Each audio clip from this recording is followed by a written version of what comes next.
And love had to hurt.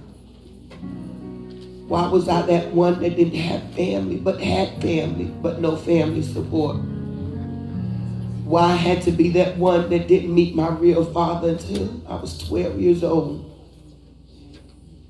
Why I had to be that one that people picked on, told me I would never amount to anything? Why did I have to be that one to take a charge for something that I didn't do? Why did I ended up in jail? Why was I facing 5 to 10 years behind something I didn't do in prison? Jesus. How did I ended up homeless in the midst of me helping those that were homeless when I had a group of family that could have helped me? Yeah. But I understand today that I had to go through that to get to where I am today. And I thank God. Why, God? The questions just kept going. Why was I a clubber? Why was I alcoholic? And I ain't talking about no small alcoholic. I'm talking about the one that woke up to it, laid down to it. You give me some brown, I tear the whole city up. So just give me the white and let me act like Beyonce and Keisha Cole.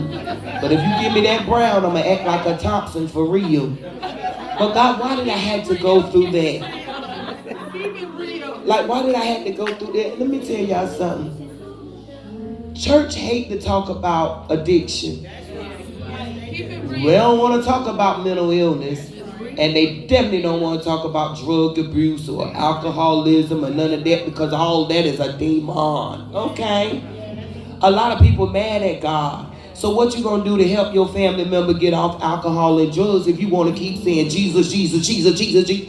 We know that God can do it. The Bible said that God is able to do exceedingly abundantly above all that we can ask or think. But if you talking to an addict, I need you to look to the floor and say, hello, carpet. Because they're not going to hear you. All they see and hear and feel is that nagging of that addictive behavior, which is not the person. It is the addiction within the person, but we attacking the person. Y'all don't like to talk about stuff like that. At an early age, I was facing assault-reflecting serious injuries. I could have lost my life at the age of 15. They said if you would have beat that girl 5 minutes more, you would have been gone for the rest of it. So it's a but God. Why am I still standing here, y'all? It might not matter to y'all, but it mattered to me when my life could have flashed before my eyes, not one time, not 2 times, but 3 times. It's something when people praying for you and you know God, but you ain't got no relationship with God, but you want to take your own life. I done tried to split the wrist. I done tried to take an overdose. I done drove out in front of cars. I said, God, why do you got me here? But he did it. Today I stand as peer support specialist. I'm a North Carolina certified peer support specialist where I train people that is in recovery that say, I don't want to do drugs and alcohol no more. But my background won't allow me to work. Well, they did. They made up a job for us. See, a lot of y'all sit around and y'all be like, okay, God, this is what my background said, or I don't have degrees or credentials. In a field like that, dealing with a licensed clinical addiction specialist, you know you got to go to school. I got a degree, but I got to live life experience. I didn't need no 4-year bachelor's degree or a master's degree. But I can go instill into others what God has delivered me from to help somebody that really want to be helped. And so today I stand, I travel the world, and I tell people my story. And I tell people when we go into the rooms, we go in the rooms and we talk about NA and AA. We talk about 12 steps programs. And it's okay for a 12-step because in that it said you need to find a God. And whatever your God is and whatever your higher power is, that's who you serve. But my story standing here is that God did it for me. And if God did it for me, he can do it for anybody, because I know I was a hot mess off the corner street on Bad Bragg Street. I got along real good with the streets now, I'm telling you. So with that being said, I asked God the other day, right before Latina, I said, Lord, this world is grimy. So when you was talking to me. How they sit out there and they said, oh, she always using God's name in her class. People always getting delivered in her class. When you go over there, all her classes are in churches now. And the folks joining the churches. What in the world she got going on? We supposed to be talking about peer support, but these folks getting delivered in the midst of it. Yes. Woo! Hey. Y'all don't know what I'm talking about. And I kept saying, well, Lord, I can't take it. Every time I turn around, now they want to snatch my clientele. They want to snatch this. They want to report this. But how many of you know if God ordained it, ain't no devil in hell gonna come against it? So I said that to say this. I love what I do because I'm able to help somebody that want to be helped. I'm able to instill in others. And let me tell you something. When I teach recovery, I don't teach Jesus. Because you got to know your place. And I'm not saying that God can't do it. But somebody mad at God because they diagnosed with schizophrenia. And before you even push Jesus and God and fuss and go into all of that, you got to first get an understanding of where they are. That's why a lot of people can't get off this thing called drug, because we enabling them and we're pressuring them. But we can't just automatically throw God to death, because then they're going to have a question, was why God allowed me to get to this place where I'm about to do DTs because I done drunk and overdosed off of alcohol. But you say God is this creator, and you say God is there. And I'm not telling y'all because I don't want nobody to take me wrong in what I'm saying. I love the Lord with all my heart, because if it weren't for that man, I wouldn't be here. But sometimes you got to step outside of your Christian and religion, spirituality life, and just go for the gutter. You just got to do that. So I ask God today that he lead me and guide me where I go and be a help to others, and to encourage them that no, it's not going to take a fly-by-night day. I can relate, I understand. Because it didn't take overnight for me. It took me being at a broken point. And I said, Lord, I'm tired of this. I was the best insurance adjuster there was in Martin County.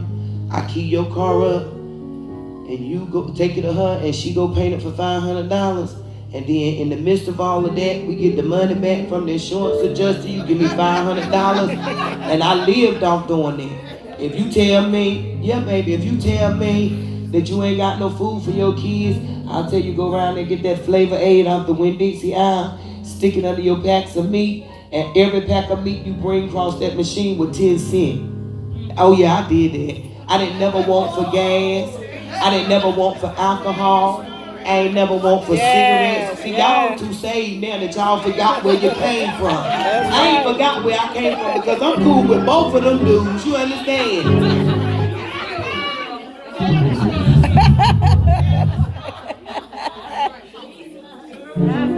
I used to drive the getaway car because I got a need for speed. I go in the store and point out everything I want, and the guy knows the boys will go get it and come back. They have shoes and everything all in.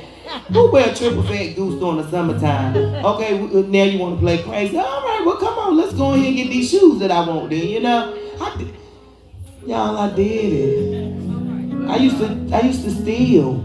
Like, they used to tell me, I worked for this man. He was, oh, God, please forgive me. He forgave me, so you know no matter about it. God forgave me. He used to give me a check for, it'll be either $25 or $50. Now, y'all know way back then you can add zeros to your checks and put the initial there, and the check are going on through. I was one of those. But how about I got caught a couple of times? So that's why I was facing the 5 to 10, because I already had my own mess that I was dealing with. I didn't know I was going to get caught. I thought I was going to be the untouchable. The next thing I know, that knock come on that door, and here I go forging, uttering checks. See, I done been there. I done done that. So with that being said, I asked God, Lord, what do you want me to do? I said, Lord, if this is where I need to be, because I'm tired of fighting against people that say they're in recovery, that they really want to be a help. If this is where I need to be, I need you to show me a sign. I need you to let me know that this is where I need to be. And Latina didn't know this. But that morning, God woke me up, and I get on a 6 o'clock prayer line. And see, God deal with me in mysterious ways. Because I'm crazy. He know I'm crazy. He know I love him. So I'm sitting on the toilet. God said, right. I said, right? Ain't got nothing right. He said, there go the phone. Type it up in Word.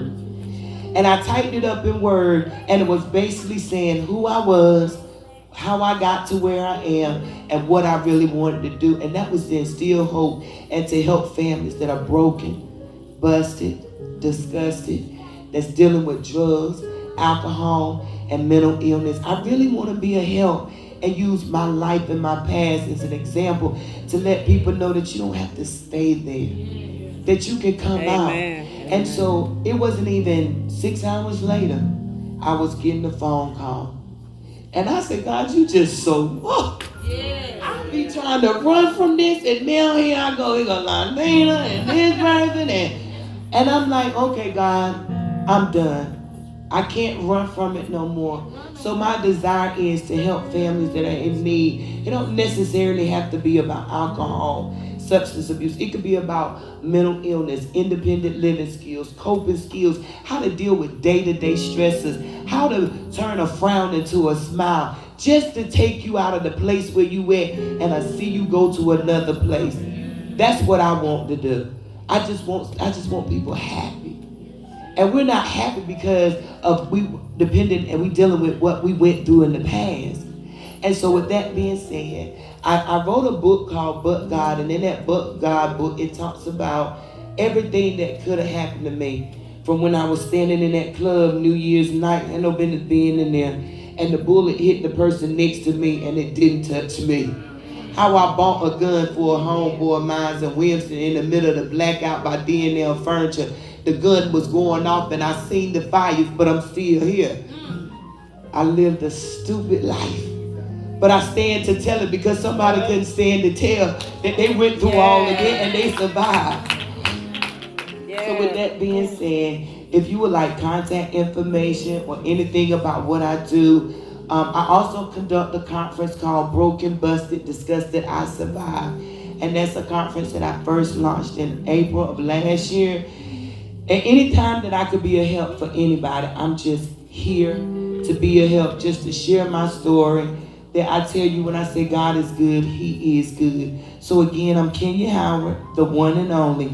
And remember that recovery do work.